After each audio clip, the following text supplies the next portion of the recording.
con lo que está sucediendo en Turquía en los próximos días. Bien, ahora nos vamos a ir a Estados Unidos, ya que comenzó el proceso contra el soldado Bradley Manning, acusado de filtrar documentos secretos gubernamentales a Wikileaks. El contenido fueron informes de batallas en Irak y Afganistán, así como cables diplomáticos.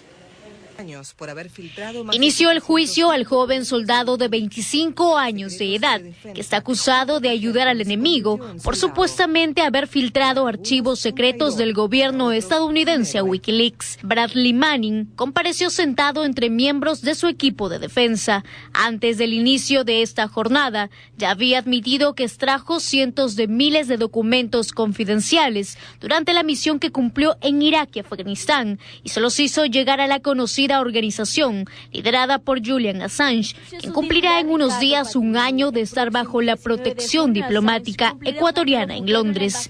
Se estima que el juicio durará hasta 12 semanas y podría involucrar a cientos de testigos, entre ellos 24 que hablarán a puertas cerradas, según la decisión de la jueza. Pero así como la justicia lo acusa, muchos ven a este joven de expresión indefensa como un héroe, un justiciero de la web. Por ello tiene miles de seguidores en todo el mundo que piden lo liberen de todo cargo. Bradley Manning hizo algo muy valiente. Él le dijo al pueblo estadounidense y al mundo lo que estaba pasando en Afganistán y sobre la desinformación y las distorsiones que se utilizaron para convencer a la gente que era una guerra justa. La fiscalía, que representa al gobierno de Estados Unidos, buscará en este juicio, que se espera se prolongue hasta agosto, una pena no menor de 20 años o la cadena perpetua por ayudar al enemigo, el cargo más grave al que se enfrenta. Bien, y entre otras informaciones, la Fiscalía acusa al soldado Manning de haber ayudado a Al Qaeda 3 años después de su detención. Y podemos quizás hacer un resumen de lo que significó este tema de Wikileaks y toda la información que se pudo conocer. Wikileaks habitualmente recibe... Wikileaks a lo que se dedica es a filtrar información que los gobiernos consideran secreta. Habitualmente el argumento es que los gobiernos, cuando cometen crímenes, tratan de ocultarlos, diciendo que la información relevante compromete la seguridad nacional. Entonces Wikileaks discrepa de ese criterio y alega que la población tiene derecho a conocer esa información y la obtiene de fuentes locales habitualmente. No es que Wikileaks, digamos, se dedique a obtener esos documentos por sus propios medios, sino que gente como Manning, este soldado estadounidense, obtiene esa información y la entrega a Wikileaks. En el caso de Manning, lo que hay que tener en consideración es que, claro, uno dice 700.000 documentos, pero los documentos que están clasificados, o sea que en teoría son secretos de distinto nivel, y el acceso a esos documentos depende del rango de la persona. Por el rango que tenía Manning, el tipo de documentos a los que tenía acceso no eran documentos altamente secretos o altamente clasificados, eran documentos de los niveles más básicos de clasificación, como, que es la gran mayoría de documentos, los cables que las embajadas norteamericanas envían al Departamento de Estado. Pero, por ejemplo, no hay un solo cable que yo recuerde del Departamento de Estado hacia una embajada. Entonces, no son documentos de gran importancia.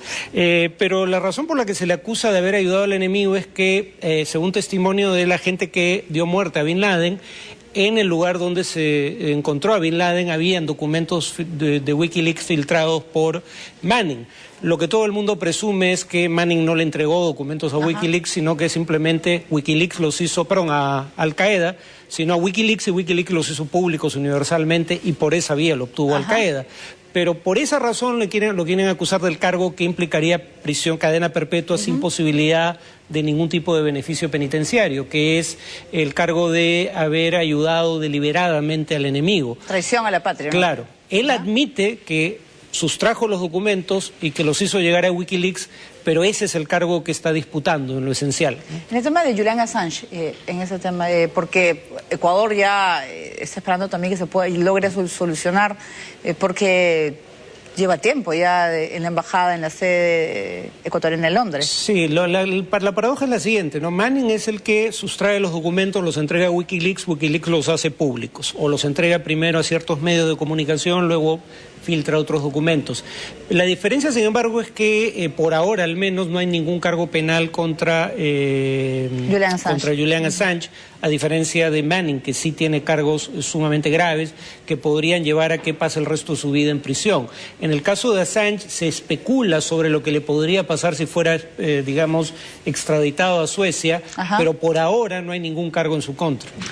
Muy bien, ahora nos vamos a ir a Afganistán. Un suicida quiso atacar a una patrulla estadounidense frente a un concurrido mercado en el este de ese país. La explosión mató a 13 personas, entre ellos 10 niños.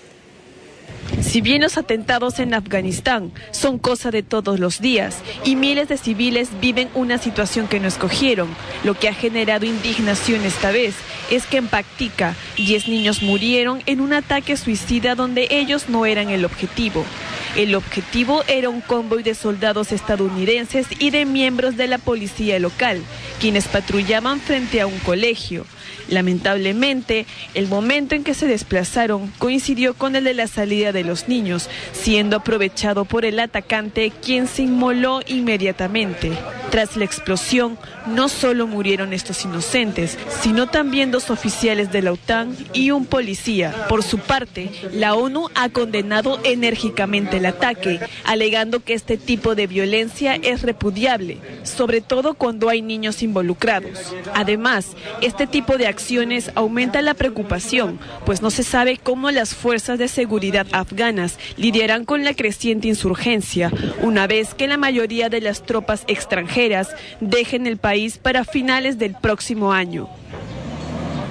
Bien, vamos a conocer a Rami Hamdallah, es el nuevo primer ministro de Palestina. Actualmente se desempeña como rector de una universidad en Cisjordania y es visto como políticamente independiente.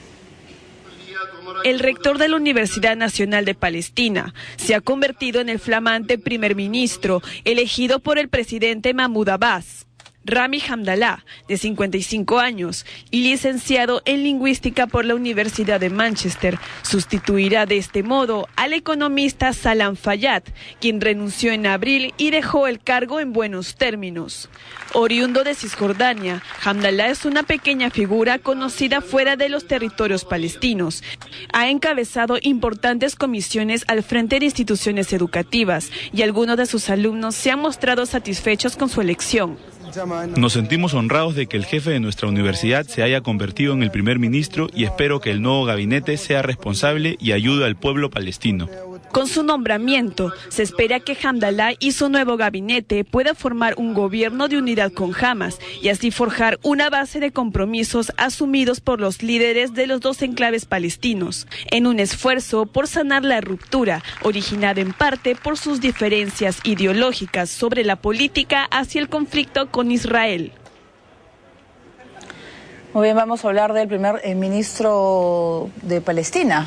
Claro, es un cargo curioso porque uno diría, ¿dónde queda el Estado palestino? Digamos, existe jurídicamente, pero no existe sobre el territorio. Prueba de ello, por ejemplo, es que el gobierno palestino está en este momento en crisis en lo económico porque es Israel quien cobra.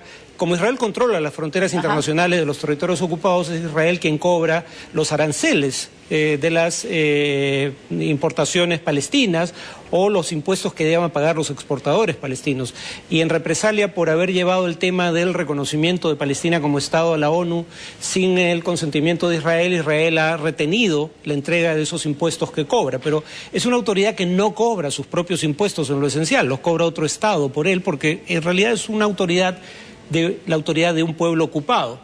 Dicho esto, Hamdallah no tiene experiencia política, sin embargo tiene una experiencia como gestor que es muy importante, porque siendo un pueblo bajo ocupación en esas condiciones ha logrado hacer de la Universidad de An-Najaf la 7ª entre las 100 mejores universidades en el mundo árabe, ¿no? Con muy pocos recursos y bajo circunstancias políticas muy adversas. El punto es que es discutible que eso le dé los pergaminos necesarios para ejercer un cargo político de tanta importancia. De repente tú me puedes aclarar por qué la agencia de noticias oficial palestina Wafa dijo que con el nombramiento de Hamdallah Abbas subraya su compromiso con la reconciliación con Hamas. Bueno, porque el anterior primer ministro era visto por Hamas como muy cercano a los Estados Unidos, básicamente porque era un exfuncionario del Banco Mundial y de hecho Estados Unidos presionó a Abbas para que no aceptara su renuncia. Entonces la idea es que este es un primer ministro en teoría que aceptaría, que sería más aceptable para Hamas, aunque Hamas tampoco ha dicho que acepte su nombramiento. Muy bien, vamos a hacer una primera pausa en el programa. Vamos a regresar con las intensas lluvias que están azotando el centro de Europa, dejando millonarias pérdidas y también miles de damnificados. Volvemos.